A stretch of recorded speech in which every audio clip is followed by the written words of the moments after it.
ہاں، آج کی جو ہماری آیات ہیں، ہم نے آیت نمبر 13 تک پڑھا تھا.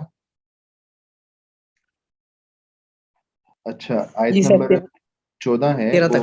منافقین کی ہی بات چل رہی ہے. منافقین کی ہی بات ہو رہی تھی کہ وہ کتنے ڈرپوک ہوتے ہیں اور ان کا جو توکل ہوتا ہے اللہ تعالیٰ پر وہ کتنا جو ہے وہ کمزور ہوتا ہے. ولو دخلت علیہ، اعوذ باللہ من الشیطان الرجیم، ولو دخلت علیہ من اقطارها، اور اگر داخل ہوا جاتا علیہم ان پر، من اقطارها شہر کے کناروں سے، اگر ان پر داخل ہوا جاتا شہر کے کناروں سے، ثم سئلوا الفتنة، پھر جو ہے سوال کیا جاتا الفتنہ کا، فتنہ برپا کرنے کا، لآتوها، تو وہ اس فتنے میں مبتلا ہو جاتے. تو وہ جو فتنے کی بات کی جاتی نا تو وہ اس پر عمل کر لیتے. وما تلبسوا بها الا یسیرا، اور وما تلبسوا بها، وہ اس میں دیر نہ کرتے، الا یسیرا، مگر بہت تھوڑی. اور اگر شہر کے کناروں سے داخل ہوا جاتا وہاں پہ ان کے پاس، اور پھر ان کو فتنے میں مبتلا ہونے کا کہا جاتا تو وہ کیا کرتے کہ بڑے ہی آرام سکون سے فتنے میں مبتلا ہو جاتے. یعنی منافقین جو ہے وہ اتنا ڈر گئے تھے، اور ان کو جو ہے جو یہودی تھے بنو قریظہ، اور جو مشرکین جو سامنے بیٹھے ہوئے تھے، 10,000 کا لشکر موجود تھا جس میں مشرکین یہودی ساری تھے، تو ان پر اتنا ڈر اور خوف طاری ہوا پڑا تھا کہ اللہ تعالیٰ فرماتے ہیں کہ اگر شہر کے کناروں سے داخل ہو کے ان سے کسی فتنے کا سوال کیا جاتا نا تو اس میں مبتلا ہو جاتے اور وہ ذرا سی بھی دیر نہ لگاتے. یعنی مراد یہ ہے کہ اگر وہ جو مشرکین کفار ہیں نا، اگر ان کے پاس آ کے ان منافقین کو کہتے نا کہ تم جو ہے نا دوبارہ واپس لوٹ آؤ کفر کی طرف، کفر اختیار کر لو اور جو ہے دوبارہ کافر ہو جاؤ، تو وہ ذرا سی بھی دیر نہ لگاتے اور فوراً جو ہے فتنے میں مبتلا ہو جاتے. تو اسی بات کا جو تذکرہ ہے مفسرین نے اس طرح کیا ہے کہ ولو دخلت علیہم من اقطارها. کوئی بتا سکتا ہے کہ دخلت سیگا کیا ہے؟ آپ پڑھتے ہیں، صرف و نحو پڑھتے ہیں؟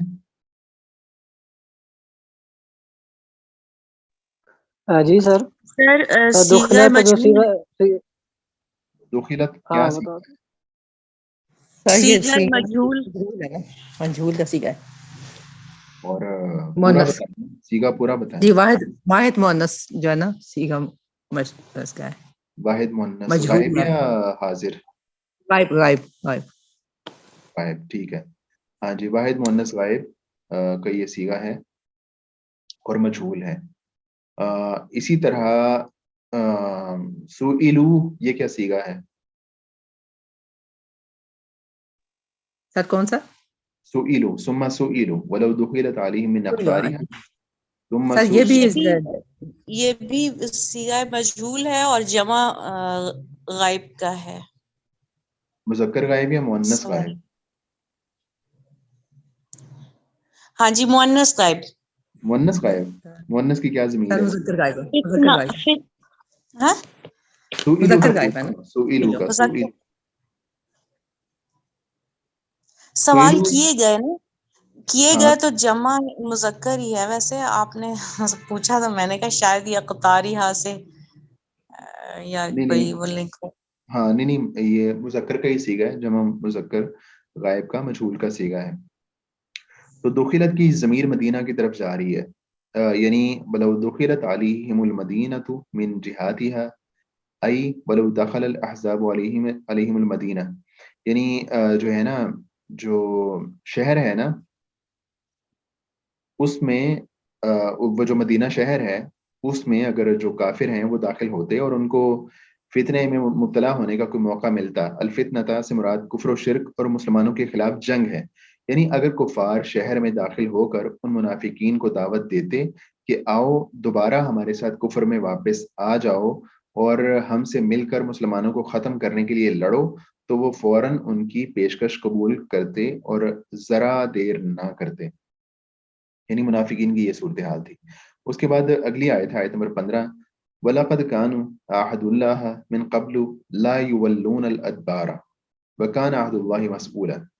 وَلَقَدْ كَانُوا عَاهَدُوا اللَّهَ، حالانکہ بے شک یقیناً اس سے پہلے حالانکہ انہوں نے عہد کیا تھا اللہ تعالیٰ سے، من قبل اس سے پہلے، حالانکہ انہوں نے اللہ تعالیٰ سے اس سے پہلے عہد کیا تھا لا یولون الادبار، کہ وہ پیٹھ نہیں پھیریں گے. وکان عہد اللہ مسئولا، اور اللہ تعالیٰ کا عہد ہمیشہ پوچھا جانے والا ہے. اللہ تعالیٰ کے عہد کے بارے میں سوال جو ہے وہ کیا جانے والا ہے. اس سے پہلے وہ یہ عہد کر چکے تھے، یہ وعدہ کر چکے تھے کہ وہ کیا کریں گے کہ کبھی بھی جو ہے پیٹھ پھیر کے نہیں بھاگیں گے. یہ جو ہے وہ تذکرہ ہو رہا ہے غزوہ احد کا. غزوہ احد میں جو ہے ہوا یہ تھا کہ بہت سارے جو منافقین تھے انہوں نے، آپ جانتے ہیں کہ بد عہدی کی تھی.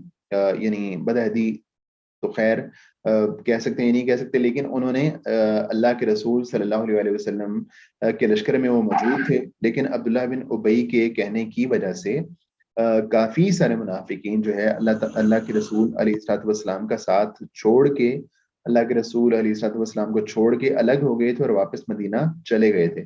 اس کی ریزن یہ ہوئی تھی کہ میں بھی آپ نے سن رکھا ہو کہ غزوہ احد بیسکلی یہ ہوا تھا سن 3 ہجری میں. پہلے سن 2 ہجری میں غزوہ بدر ہوا، اور اس کے بعد غزوہ احد ہوا تھا سن 3 ہجری میں.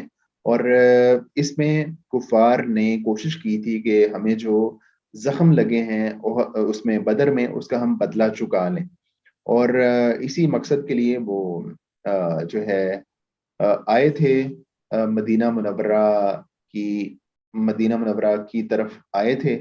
اور جب وہ آ رہے تھے مدینہ منورہ کی طرف تو اس موقع پہ نبی کریم صلی اللہ علیہ وسلم نے صحابہ اکرام سے پوچھا تھا کہ مطلب جو زیادہ کبار صحابہ اکرام تھے ان سے مشورہ کیا تھا کہ ہمیں کیا کرنا چاہیے.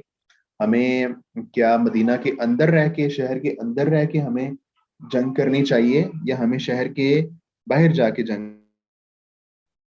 اچھا، تو جو ہے اس میں اللہ کے رسول نے صحابہ اکرام سے مشورہ کیا کہ ہمیں کیا کرنا چاہیے، مدینہ کے اندر رہ کے لڑنا چاہیے یا مدینہ کے باہر جا کے لڑنا چاہیے. تو اس میں نا اللہ کے رسول صلی اللہ علیہ وسلم کی جو اپنی رائے تھی، وہ رائے یہ تھی کہ ہمیں مدینہ کے اندر رہ کے لڑائی کرنی چاہیے. مدینہ کے باہر جا کے لڑنے کے بجائے ہمیں اندر رہ کے لڑنا چاہیے. اور اس کی اسٹریٹجی یہ ہوگی کہ ہمارے جو بچے اور عورتیں ہوں گی ان کو ہم یہ کریں گے کہ جو چھتیں ہوں گی گھروں کی، ان کے اوپر پتھر دے کے چڑھا دیں گے. اور جب وہ لشکر آئے گا کفار کا مدینہ کے اندر تو وہ پتھر اوپر سے برسائیں گے بچے اور عورتیں. اور جو ہمارے شاہ سوار ہوں گے، جو لڑنے والے لوگ ہوں گے، وہ چوکوں چوراہوں میں ان کے ساتھ جو ہے وہ لڑائی کریں گے اور ان کا سامنا کریں گے. تو اللہ کے رسول علیہ الصلوۃ والسلام کا یہ پلان تھا. لیکن بعض جو نوجوان صحابہ کرام تھے، یا بعض جو ہے ایموشنل سمجھ لیں کہ صحابہ کرام تھے، ان کا یہ کہنا تھا کہ نہیں، ہمیں جو ہے باہر جا کے ہی ان کا میدان کے اندر ہی سامنا کرنا چاہیے. اور اس میں جو نمایاں ایک صحابی رسول تھے وہ حضرت حمزہ رضی اللہ تعالیٰ عنہ تھے، جو کہ جن کی رائے یہ تھی کہ ہمیں وہیں جا کے باہر نکل کے ہی جو ہے وہ جنگ کرنی چاہیے، باہر نکل کے ہی لڑنا چاہیے. تو جب دیگر بہت سارے صحابہ کرام کی یہ رائے بنی اور نوجوان صحابہ کرام کی یہ رائے بنی کہ ہمیں باہر جا کے لڑنا چاہیے، تو اللہ کے رسول علیہ الصلوۃ والسلام نے، حالانکہ اللہ کے رسول کی رائے یہ نہیں تھی، اور اللہ کے رسول نے پھر بادل نخواستہ وہ بات مان کے، وہ رائے مان کے باہر جو ہے وہ نکل کے لڑنے کا فیصلہ کر لیا. تو جب اللہ کے رسول علیہ الصلوۃ والسلام نے فیصلہ کر لیا اور باہر نکل کے لڑنے کے لیے تیاری شروع کر دی، اپنا اسلحہ جو ہے وہ پہننا شروع کر دیا، تو بعض صحابہ نے فیل کیا کہ ہم نے اللہ کے رسول کی بات کے سامنے اپنی بات کا تذکرہ کر کے کوئی زیادہ کوئی ہم نے نا بہتر کام نہیں کیا، تو ہمیں یوں کرنا چاہیے کہ اللہ کے رسول کے پاس ہم دوبارہ جاتے ہیں اور اللہ کے رسول علیہ الصلوۃ والسلام کو کہتے ہیں کہ آپ کی جو رائے ہو ہم اس کے مطابق عمل کرتے ہیں. تو جب اللہ کے رسول علیہ الصلوۃ والسلام کے پاس گئے تو اللہ کے رسول نے فرمایا کہ جب ایک نبی وہ اسلحہ پہن لیتا ہے نا، ہتھیار پہن لیتا ہے، تو اس کے لیے لائق نہیں ہوتا، اس کے لیے جائز نہیں ہوتا کہ وہ اب ہتھیاروں کو اتار دے. تو اب ہم باہر ہی جا کے لڑیں گے اور ہمارا سامنا جو ہے نا میدان میں ہی اب کفار کے ساتھ ہوگا. تو اس کے بعد پھر جو ہے صحابہ کرام نکلے اور اس جنگ میں، جنگ احد میں ہمیشہ کی طرح جو پہلے بھی ہوتے تھے اور اگلی بھی جنگوں میں ہم پڑھیں گے کہ وہ مسلمانوں کے لشکر کے ساتھ تو ہوتے تھے، تو اس جنگ میں بھی وہ ساتھ تھے. جو منافقین تھے اللہ کے رسول علیہ الصلوۃ والسلام کے ساتھ تھے، لشکر کے ساتھ تھے، اور ان کی تعداد اگر مسلمانوں کا لشکر کوئی غالباً 900 کا تھا یا 1000 کا تھا، تو ان میں سے تقریباً 250-300 جو لوگ تھے وہ منافقین تھے. اور منافقین کی جو قیادت تھی وہ عبداللہ بن ابی کے پاس تھی. عبداللہ بن ابی ان کا سرگنا تھا اور بڑے عرصے سے تو نہیں خیر، لیکن جو ہے جب سے اللہ کے رسول علیہ الصلوۃ والسلام مدینہ منورہ میں آئے تھے تب سے ہی وہ جو ہے اللہ کے رسول علیہ الصلوۃ والسلام کی دشمنی وہ نبھا رہا تھا. بعض وجوہات سے اس نے اوپر سے اسلام قبول کیا تھا، لیکن اندر سے وہ بہت بڑا دشمن تھا اسلام کا. اور دشمن کیوں بنا تھا، وہ وجہ کیا بنی تھی، اس کے بارے میں نا وہ ایک صحابی رسول تھے حضرت سعد بن عبادہ رضی اللہ تعالیٰ عنہ غالباً. تو انہوں نے اللہ کے رسول علیہ الصلوۃ والسلام سے کہا تھا کہ اللہ کے رسول اس کے بارے میں نا اس کو ذرا اگنور کیا کریں عبداللہ بن ابی کو. ہوا یہ ہے کہ جب آپ مدینہ منورہ تشریف لائے ہیں تو اس وقت جو عبداللہ بن ابی تھا اس کی بادشاہت بہت قریب تھی، اور اس کے لیے اس کے سر پہ ایک تاج پہنانے کے لیے نا ایک مونگوں کا تاج تیار کر لیا گیا تھا، اور اس کی بادشاہت کا اعلان ہونے ہی والا تھا مدینہ منورہ میں. تو ادھر سے آپ کا ورود ہو گیا، آپ تشریف لے آئے، تو ہوا یہ کہ سب لوگوں کی توجہ آپ کی طرف ہو گئی اور اس کی بادشاہت کا معاملہ وہ وہیں کا وہیں رہ گیا. تو اب کیا ہوا کہ عبداللہ بن ابی نے اس بات کو بہت زیادہ فیل کیا ہے کہ اس کی بادشاہت، اس کو لگتا ہے کہ آپ نے اس کی بادشاہت کو چھینا ہے. تو اس وجہ سے جو ہے وہ بہت اسلام کے ساتھ سختی کرتا ہے، دشمنی کرتا ہے. تو آپ اس کو ذرا اگنور کیا کریں. تو یہ یعنی معاملہ تھا عبداللہ بن ابی کی دشمنی کا. تو جب یہ ہوا، احد کا معاملہ ہوا، تو اب منافقین تو شروع سے یہ چاہ رہے تھے کہ جو ہے مسلمانوں کو صفحے ہستی سے مٹا دیا جائے کسی بھی طریقے کے ساتھ، اور کوئی دن ایسا ہو کہ جو کوئی ایسا لشکر آئے جو ان مسلمانوں کا خاتمہ کر دے. اور اس کے لیے جو ہے وہ طرح طرح کی کوششیں بھی کرتے تھے، اور جو ہے ان کو بہت امیدیں بھی تھیں. تو جب مسلمانوں کا لشکر نکلا مدینہ منورہ سے مدینہ سے باہر جانے کے لیے، تو یہ ساتھ تو نکل آئے، لیکن جب ایک مقام تھا شوت کا مقام آیا، تو وہاں پہ آ کے عبداللہ بن ابی اللہ کے رسول سے کہنے لگا کہ ہماری رائے یہ تھی کہ مدینہ کے اندر رہ کر لڑائی کی جائے. تو آپ نے ہماری بات نہیں مانی، آپ نے دوسرے صحابہ کی بات مانی یا بعض صحابہ کی بات مانی، اور ان کی بات مان کے آپ باہر آ کے میدان میں آ کے لڑنا شروع ہو گئے ہیں، لڑنے کا پلان ہے. تو آپ نے ہماری بات نہیں مانی، تو اب جو ہے ہم نے بھی آپ کے ساتھ مل کے لڑائی نہیں کرنی، ہم واپس جا رہے ہیں. تو اس بات کا بہانہ بنا کے یہ جو منافقین تھے 250-300، یہ اللہ کے رسول علیہ الصلوۃ والسلام کا ساتھ چھوڑ کے واپس مدینہ منورہ چلے گئے تھے. اور جب یہ گئے تو ظاہر ہے کہ جو مسلمان تھے ان کی تعداد خاصی کم ہو گئی، اور ایک بہت اہم موقع پہ اس نے مسلمانوں کا ساتھ چھوڑا. تو جب یہ معاملہ ہو گیا اور یہ ساتھ چھوڑ کے واپس آ گیا، تو اس کے بعد جو ہے مسلمانوں نے جنگ لڑی، اور آپ کے علم میں ہے کہ اس جنگ میں مسلمانوں کو شکست ہوئی تھی، فتح ہوئی تھی. سر پہلے تو ان کو فتح ہو رہی تھی جب لوگوں نے جو صحابہ کرام کو پہاڑ پہ کھڑا کیا تھا، جب وہ اپنی جگہ چھوڑ کے آ گئے تھے تو وہ فتح جو تھی نا وہ شکست میں بدل گئی. ہاں، تو اس جنگ میں یہ جو سامنے تصویر ہے نا، یہ مطلب وہ ایک نقشہ ہے اس میدان کا.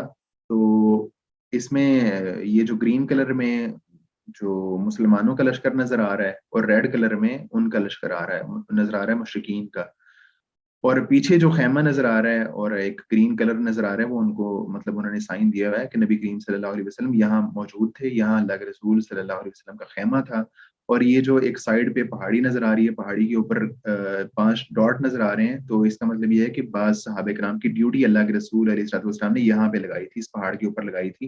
اور اللہ کے رسول نے فرمایا تھا کہ تم نے یہاں سے اس پہاڑ سے ہٹنا نہیں ہے، چاہے جو مرضی ہو جائے، چاہے جو ہے ہماری لاشوں کو پرندے بھی کھا رہے ہو نا، تم نے اس صورت میں بھی اس پہاڑ کو چھوڑنا نہیں ہے. اور دوسری، اگر ہمیں فتح ہو جائے تو فتح کی صورت میں بھی تم نے یہ پہاڑی کو چھوڑنا نہیں ہے. غزوہ احد کے حوالے سے ہماری بات چل رہی تھی، اور اس میں ہم نے یہ بات کی ہے کہ نبی کریم علیہ الصلوۃ والسلام نے صحابہ کرام سے کہا تھا کہ آپ لوگوں نے یہاں سے ہٹنا نہیں ہے، تو اس پہاڑی سے ہٹنا نہیں ہے چاہے جو کچھ بھی ہو جائے. تو اس کے بعد کیا ہوا کہ جنگ شروع ہوئی اور کفار کا مسلمانوں کا آمنا سامنا ہوا، اور اس میں ابتدائی طور پہ مسلمانوں نے کفار کا اچھا خاصا نقصان کر دیا، اور قریب تھا، بہت قریب تھا کہ وہ جنگ ہار جاتے. اور جو ہے سچویشن یہاں تک پہنچ گئی کہ انہوں نے جو ہے وہاں سے بھاگنا شروع کر دیا تھا، فرار ہونا شروع کر دیا تھا. تو ایسے میں جب انہوں نے بھاگنا شروع کر دیا، اور بعض روایات میں آتا ہے کہ ان کی جو خواتین بھی ساتھ آئی ہوئی تھی نا، ہندا ساتھ تھی جو ابو سفیان کی بیوی تھی، جو مسلمان نہیں تھے اس وقت، وہ ساتھ تھیں، اور بھی خواتین ساتھ تھیں، گانے والیاں ساتھ تھیں. تو ان عورتوں نے اور جو ہے اور مردوں نے اور جو ان کے لڑنے والے لوگ تھے، سب نے بھاگنا شروع کر دیا تھا. تو اس کے بعد جو ہے یہ جو خالد بن ولید تھے جو اس وقت مسلمان نہیں تھے، تو وہ یہ جو پہاڑی نظر آ رہی ہے جہاں میرا کرسر ہے، تو وہ انہوں نے اس سے پہلے کئی دفعہ کوشش کر چکے تھے کہ اپنے کچھ جو شاہ سوار ہیں ان کو ساتھ لے جا کے پہاڑی کے اس سائڈ سے لے جا کے تو مسلمانوں کی پچھلی سائڈ سے، پچھلی طرف سے حملہ کر دیا جائے. تو جب ان کفار نے بھاگنا شروع کر دیا تو ہوا کیا کہ مسلمانوں نے جو مال غنیمت تھا اس کو سمیٹنا شروع کر دیا، اس کو اٹھانا شروع کر دیا جلدی جلدی سے. تو جب مسلمانوں نے یہ مال غنیمت اٹھانا شروع کر دیا تو اس موقع پہ یہ جو پہاڑی پہ موجود مجاہدین تھے، ان میں سے بعض کہنے لگے کہ وہ جو تمہارے بھائی ہیں، تمہارے ساتھی ہیں، ان کو تو فتح مل گئی ہے اور وہ مال سمیٹنے میں تم سے سبقت لے گئے ہیں، تو ہم بھی یوں کرتے ہیں، نیچے جاتے ہیں اور جا کے ہم بھی مال غنیمت کو سمیٹ لیتے ہیں زیادہ سے زیادہ. تو جو ہے جب وہ یہ بات کر رہے تھے تو اس جو چھوٹا سا دستہ تھا، تقریباً 50 لوگ تھے اس دستے میں، تو ان کے جو امیر تھے انہوں نے سارے صحابہ سے کہا کہ نہیں، تم یہ کام نہ کرو، اللہ کے رسول نے ہمیں منع کیا تھا، تو آپ لوگ یہاں سے مت ہلو اور ہمیں یہیں پہ رہنا ہے، اللہ کے رسول کا یہی حکم ہے. لیکن ان صحابہ اکرام نے ان کی بات نہیں مانی اور نیچے میدان میں جا کے مال غنیمت سمیٹنا شروع کر دیا. اور وہ جو امیر تھے تو وہ اور ان کے ساتھ 2 صحابہ کرام بچے تھے جو یہاں موجود رہے، وہ یہاں سے نہیں ہلے. تو جو خالد بن ولید تھے وہ یہاں سے آئے، اور پچھلی طرف سے جب وہ یہاں سے گزرنے لگے تو جو 3 صحابہ بچے تھے انہوں نے مزاحمت کی تو وہ شہید ہو گئے. تو ان کو شہید کرنے کے بعد یہ جو دستہ تھا خالد بن ولید کا، یہ یہاں سے نکلا اور یہاں سے جو ہے گھوم کے پیچھے سے جو یہاں مال غنیمت سمیٹ رہے تھے ان پر جو ہے بری طرح سے ٹوٹ پڑا. تو اب کیا ہوا کہ مسلمانوں کو جب پچھلی طرف سے جو ہے وہ حملہ ہو گیا تو مسلمانوں کو کچھ سمجھ نہیں آ رہی تھی کہ اب ہم کیا کریں، اور اس موقع پہ مسلمانوں کا نقصان ہوا اور ہونا شروع ہوا اور خاصا نقصان ہو گیا. 70 کے قریب غالباً 70 ہی صحابہ کرام شہید ہو گئے، اور نبی کریم علیہ الصلوۃ والسلام کو بھی جسمانی طور پہ جو ہے وہ نقصان پہنچا، دندان مبارک شہید ہوئے، اور جو خود تھی وہ بھی جو ہے وہ کھب گئی آپ کے چہرے پہ. تو نبی کریم علیہ الصلوۃ والسلام بھی اس جنگ میں زخمی ہو گئے تھے. تو اور اس میں خاصا نقصان ہو گیا تھا مسلمانوں کا. اور اسی جنگ میں جو منافقین تھے وہ چونکہ اللہ کے رسول علیہ الصلوۃ والسلام کا ساتھ چھوڑ کے واپس مدینہ منورہ چلے گئے تھے، تو بعد میں انہوں نے کہا تھا کہ اگر اللہ کے رسول علیہ الصلوۃ والسلام سے عہد کیا تھا کہ اگر آئندہ کوئی معاملہ پیش آتا ہے تو آئندہ ہم جو ہے وہ ایسی حرکت نہیں کریں گے اور آپ لوگوں کا ساتھ دیں گے. تو اسی بات کا تذکرہ کیا گیا ہے اس آیت میں وَلَقَدْ كَانُوا عَاهَدُوا اللَّهَ مِنْ قَبْلُ. اور اس سے پہلے انہوں نے اللہ تعالیٰ سے عہد کیا تھا کہ لا یولون الادبارا، کہ وہ جو ہے پیٹ پھیر کے نہیں بھاگیں گے. وَكَانَ عَهْدُ اللَّهِ مَسْئُولًا، اور اللہ تعالیٰ کا جو عہد ہے وہ پوچھا جانے والا ہے. تو وَلَقَدْ كَانُوا عَاهَدُوا اللَّهَ مِنْ قَبْلُ، یہ عہد ان منافقوں نے عہد کے موقع پر جنگ سے گریز اور پسپائی کے بعد کیا تھا کہ اگر آئندہ آزمائش کا کوئی موقع آیا تو ہم اپنی سابقہ کوتاہی کی تلافی کریں گے اور لڑائی سے پیٹھ نہیں پھیریں گے. اللہ تعالیٰ نے انہیں وہ عہد یاد دلایا کہ اسے کوئی لمبی مدت نہیں گزری، بلکہ غزوہ احزاب سے کچھ ہی پہلے انہوں نے وہ عہد کیا تھا. مگر اللہ تعالیٰ، یہ غزوہ احزاب جو ہے یہ ہوا ہے 5 ہجری میں، اور جو غزوہ احد ہوا تھا وہ 3 ہجری میں ہوا تھا، یعنی بیچ میں 1 سال کا وقفہ تھا. مگر اللہ تعالیٰ کو صرف زبانی عہد کے ساتھ دھوکہ نہیں دیا جا سکتا، بلکہ وہ آزمائش کا کوئی موقع لا کر پوچھتا ضرور ہے کہ تمہارا وعدہ سچا تھا یا جھوٹا. اس کے علاوہ قیامت کے دن وہ ایمان کے عہد سے لے کر لڑائی سے فرار نہ کرنے تک کی ہر عہد کے متعلق بھی پوچھے گا کہ پورا کیا یا نہیں کیا. یعنی ایک تو وہ عہد ہے جو ان لوگوں نے منافقین نے کیا تھا، اور دوسرا اس سے مراد ایک جنرل عہد بھی ہے کہ جو ہر ایک انسان نے اللہ تعالیٰ سے کیا ہوا ہے، اور اس کے علاوہ جو ہے ہر بندہ ہر مسلمان نے اللہ تعالیٰ کے ساتھ ایک عہد کیا ہوا ہے، اس کے بارے میں بھی اللہ تعالیٰ سوال کرے گا. اگلی آیت ہے آیت نمبر 16. قُل لَن يَنفَعَكُمُ الْفِرَارُ إِنْ فَرَرْتُم مِّنَ الْمَوْتِ أَوِ الْقَتْلِ وَإِذًا لَّا تُمَتَّعُونَ إِلَّا قَلِيلًا. کہہ دیجئے لَن يَنفَعَكُمُ الْفِرَارُ، تمہارا بھاگنا تمہیں فائدہ نہیں دے گا. إِنْ فَرَرْتُم مِّنَ الْمَوْتِ، اگر تم بھاگو، فرار اختیار کرو، من الموت موت سے، اب القتل قتل سے. وَإِذًا لَّا تُمَتَّعُونَ إِلَّا قَلِيلًا، اور اس وقت تمہیں فائدہ نہیں دیا جائے گا مگر بہت کم. یعنی جو تمہاری موت جہاں لکھی ہوئی ہے نا، وہ تمہیں موت آ کے ہی رہنی ہے. تم چاہے جتنا مرضی بھاگ لو، تم جو ہے غزوہ احد سے واپس چلے گئے ہو، تم اس موقع پہ بھی ڈر رہے ہو، اور تمہیں ڈر اس بات کا ہے کہ تمہیں موت آ جائے گی، تو موت کا جو وقت تمہارا لکھا ہوا ہے وہ تو آ کے ہی رہنا ہے، اور تمہیں جو ہے نا کچھ فائدہ نہیں دیا جائے گا. قُل لَن يَنفَعَكُمُ الْفِرَارُ، یعنی فرار سے تمہاری عمر کچھ بڑھ نہیں جائے گی، نہ ہی فرار اختیار کرنے سے تم قتل یا موت سے بچ جاؤ گے، کیونکہ موت کا وقت تو مقرر ہو چکا ہے. پھر مرنا ہی ہے تو کیوں نہ اللہ کی راہ میں لڑ کر عزت کی موت مرو اور شہادت کا رتبہ پاؤ.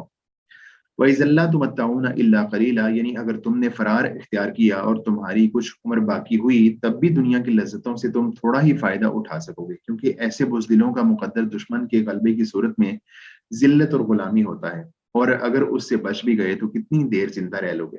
یعنی اگر تم جو ہے بچ بھی جاؤ، تم فرار اختیار کر لو جنگ سے، تو تمہیں پھر بھی تھوڑا ہی فائدہ ہوگا. یعنی اگر جب تم فرار اختیار کرو گے تو اس کا مطلب یہ ہے کہ دشمن تم پر غالب آ گیا ہے، تو اس لیے تم بھاگے ہو نا.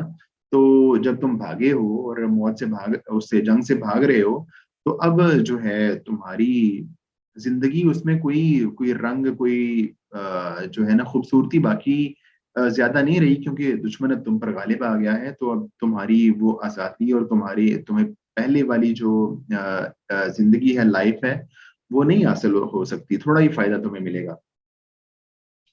قُلْ مَنْ ذَا الَّذِي يَعْصِمُكُم مِّنَ اللَّهِ إِنْ أَرَادَ بِكُمْ سُوءًا.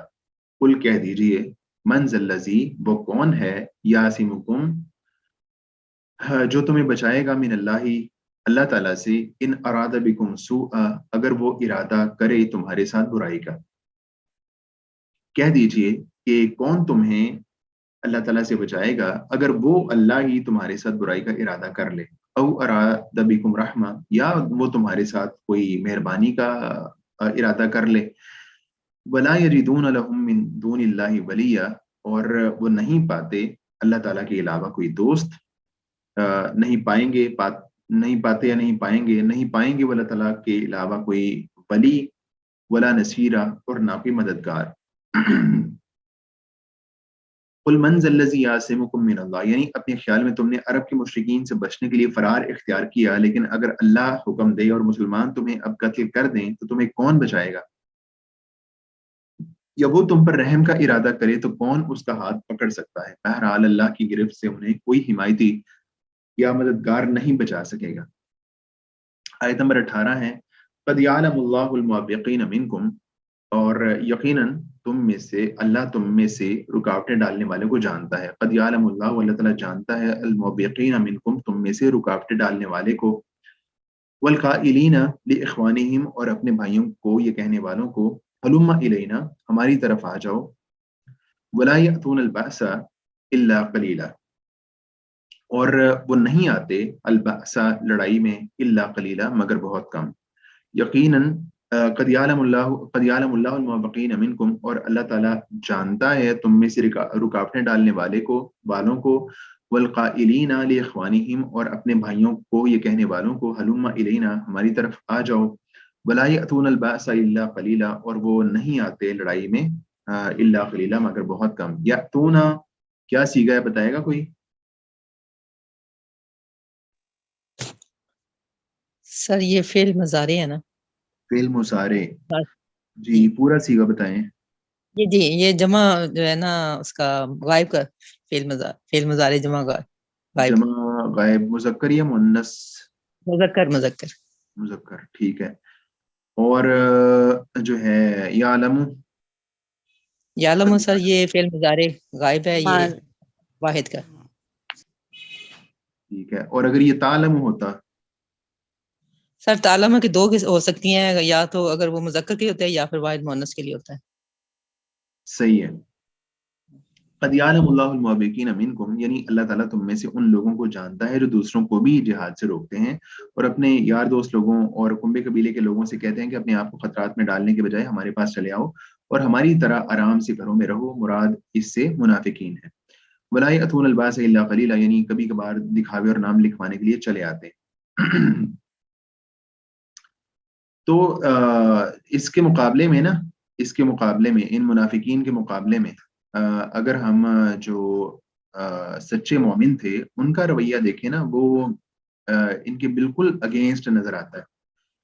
مثال کے طور پہ جب غزوہ بدر ہوا تھا تو غزوہ بدر میں آپ جانتے ہیں نا کہ غزوہ بدر کی وجہ یہ بنی تھی کہ مسلمان ایک وہ جو قافلہ تھا مال و دولت والا، تجارت والا، اس کو لوٹنا چاہتے تھے، تو لیکن وہ اس کو جو ہے ابو سفیان بچا کے لے گیا تھا۔ آپ نے پڑھ رکھا ہوگا یا سن رکھا ہوگا کہ ابو سفیان نے اس کو مطلب بڑے ہی ایک طریقے کے ساتھ بچا لیا تھا، اور مسلمانوں کی ایکسیس اس قافلے تک نہیں ہو سکی تھی۔ تو اصل میں جب ابو سفیان واپس آ رہا تھا نا شام سے، تجارت کا قافلہ لے کے، بہت مال و دولت تھا اس کے پاس، تو اس کو ڈاؤٹ تھا کہ مسلمان کوئی نہ کوئی حملہ کر سکتے ہیں، تو اس لیے وہ بار بار اپنے لشکر سے نا آگے بڑھ کے جا کے نا حالات کی خبر رکھ رہا تھا۔ تو ایسے ہی موقع پہ وہ نا اپنے لشکر سے ذرا کافی آگے آیا، اور آ کے نا اس نے ایک آدمی سے پوچھا کہ تم نے یہاں پہ کوئی حرکت تو نہیں دیکھی، ذرا کوئی عجیب، کوئی لوگ تو نہیں دیکھے، کوئی یہاں پہ آس پاس کوئی جو روٹین سے ہٹ کے تم نے لوگ دیکھے ہوں؟ تو اس نے کہا کہ میں نے 2 لوگوں کو دیکھا ہے کہ وہ آئے اور انہوں نے وہ سامنے جو ہے نا وہ اپنے اونٹوں کو بٹھایا، اور کچھ دیر کے بعد وہ پھر یہاں سے چلے گئے۔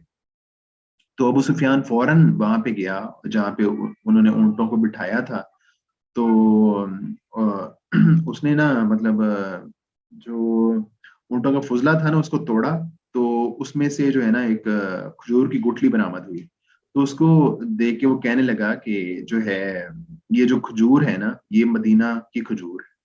تو اس کو یہ نہیں اندازہ ہو گیا کہ مسلمان جو ہے نا میری ریکی کر رہے ہیں اور جو ہے نا میرے لشکر پہ حملہ آور ہونا چاہتے ہیں۔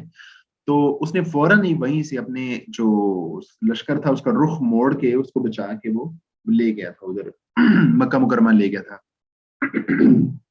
اور جب وہ لے گیا تو اس کے بعد مطلب اس نے خبر بھی پہنچا دی تھی نا مکہ مکرمہ میں کہ اس طرح ہم خطرے میں ہیں، اور اس وجہ سے بہت سے کفار نکلے تھے اس لشکر کو بچانے کے لیے، اور جب وہ لشکر بچ گیا تو ابو سفیان نے ابو جہل سے کہا کہ اب ہم واپس چلے جائیں، ہمارا تو جو ہے بچت ہو گئی ہے، لیکن ابو جہل اڑ رہا تھا کہ نہیں اب ہم نے لڑائی کرنی ہے بدر میں.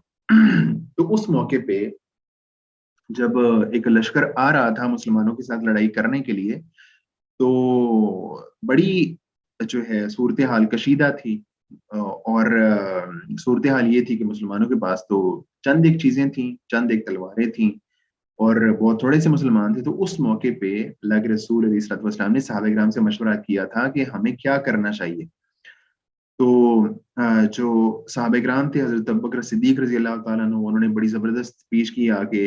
حضرت عمر فاروق رضی اللہ تعالیٰ عنہ نے اسپیچ کی آ کے. چند ایک اور مہاجرین صحابہ نے آ کے تقریر کی اور کہا کہ ہمیں لڑنا ہے. تو اللہ کے رسول علیہ الصلوۃ والسلام چاہ رہے تھے کہ یہ جو مہاجرین ہیں یہ تو اس بات کو دہرا رہے ہیں کہ ہمیں لڑنا ہے کفار کے ساتھ، لیکن اللہ کے رسول علیہ الصلوۃ والسلام چاہتے تھے کہ جو انصار ہیں ان کی طرف سے بھی جو ہے نا کسی شخص کو بولنا چاہیے، اور ان کی طرف سے بھی کسی کی طرف سے کوئی بات آنی چاہیے. تو جو حضرت سعد بن معاذ رضی اللہ تعالیٰ عنہ تھے، جو کہ انصاری صحابی تھے، انہوں نے اس بات کو فیل کر لیا اور کہنے لگے کہ اللہ کے رسول، لگتا ہے کہ آپ کا جو سخن مبارک ہے وہ ہماری طرف ہے. تو اللہ کے رسول نے فرمایا کہ ہاں، میں انصار کی ہی جو ہے نا طرف سے کوئی بات چاہ رہا تھا. تو اس موقع پہ حضرت سعد بن معاذ رضی اللہ تعالیٰ عنہ کھڑے ہوئے اور انہوں نے بڑی زبردست تقریر کی، اور انہوں نے کہا کہ اللہ کے رسول جو ہے ہم آپ کے ساتھ ہیں. آپ جب آئے تھے مدینہ منورہ میں تب بھی ہم نے آپ کا ساتھ دیا تھا، اور آج بھی ہم آپ کے ساتھ ہیں. اور آپ اگر ہمیں کہیں گے کہ آپ دریا میں گھوڑے دوڑا دیں تو ہم اس میں بھی دوڑا دیں گے. اور کل اگر ہمارا دشمن کے ساتھ سامنا ہوا نا تو اللہ تعالیٰ آپ کو ایسے منظر دکھائے گا کہ آپ جو ہے نا خوش ہو جائیں گے. تو جب حضرت سعد بن معاذ رضی اللہ تعالیٰ عنہ نے یہ بات کی اور بڑی زبردست تقریر کی تو نبی کریم صلی اللہ علیہ وسلم بہت خوش ہوئے، اور اللہ کے رسول علیہ السلام نے اس کے بعد کہا کہ چلو اب ہم نے ان کا جو ہے نا کفار کا سامنا کرنا ہے. تو یعنی یہ فرق ہے ایک منافق کا اور ایک مومن کا. اللہ تعالیٰ نے بارہا جگہ پہ قرآن کریم میں منافقین کا تذکرہ کیا ہے، اور جو ہے بہت ڈیٹیل سے جو ہے نا ان کے بارے میں باتیں کی ہیں. تو اس کا مقصد یہ ہے کہ ایک ہر شخص یہ دیکھے، اپنا رویہ دیکھے کہ منافقین والی جو صفات ہیں، ایٹریبیوٹس ہیں، وہ ہیں اس میں یا ایمان والوں والے ہیں. اگلی آیت نمبر 19 ہے، اشحۃ علیکم، وہ جو ہے نا تمہارے بارے میں سخت بخیل ہیں.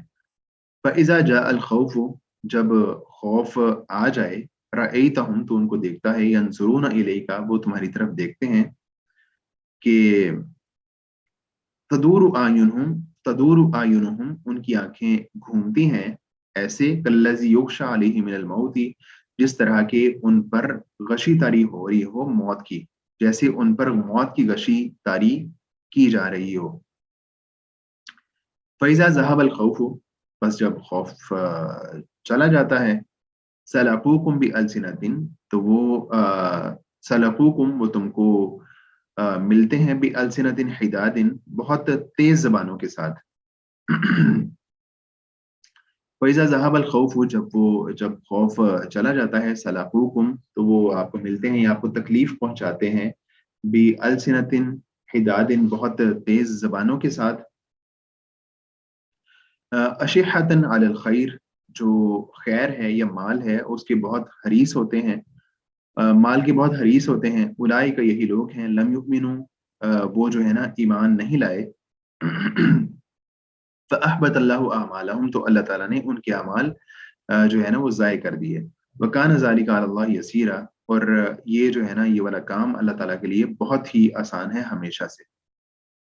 یعنی منافقین کی بات ہو رہی ہے کہ بہت تمہارے بارے میں بڑے بخیل ہیں، اور جب جو ہے کوئی دیکھتے ہیں نا، مال دیکھتے ہیں، تو پھر جو ہے بڑی ان پر بڑی تیز تیز زبانیں چلاتے ہیں.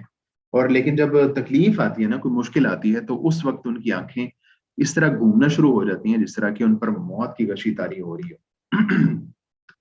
اشحۃ، شفیح ان کی جمع ہے، سخت حرص اور بخل کے مجموعے کو الشح کہتے ہیں. حداد جمع ہے حدید ان کی. سلقوکم، سلقا یسلقو،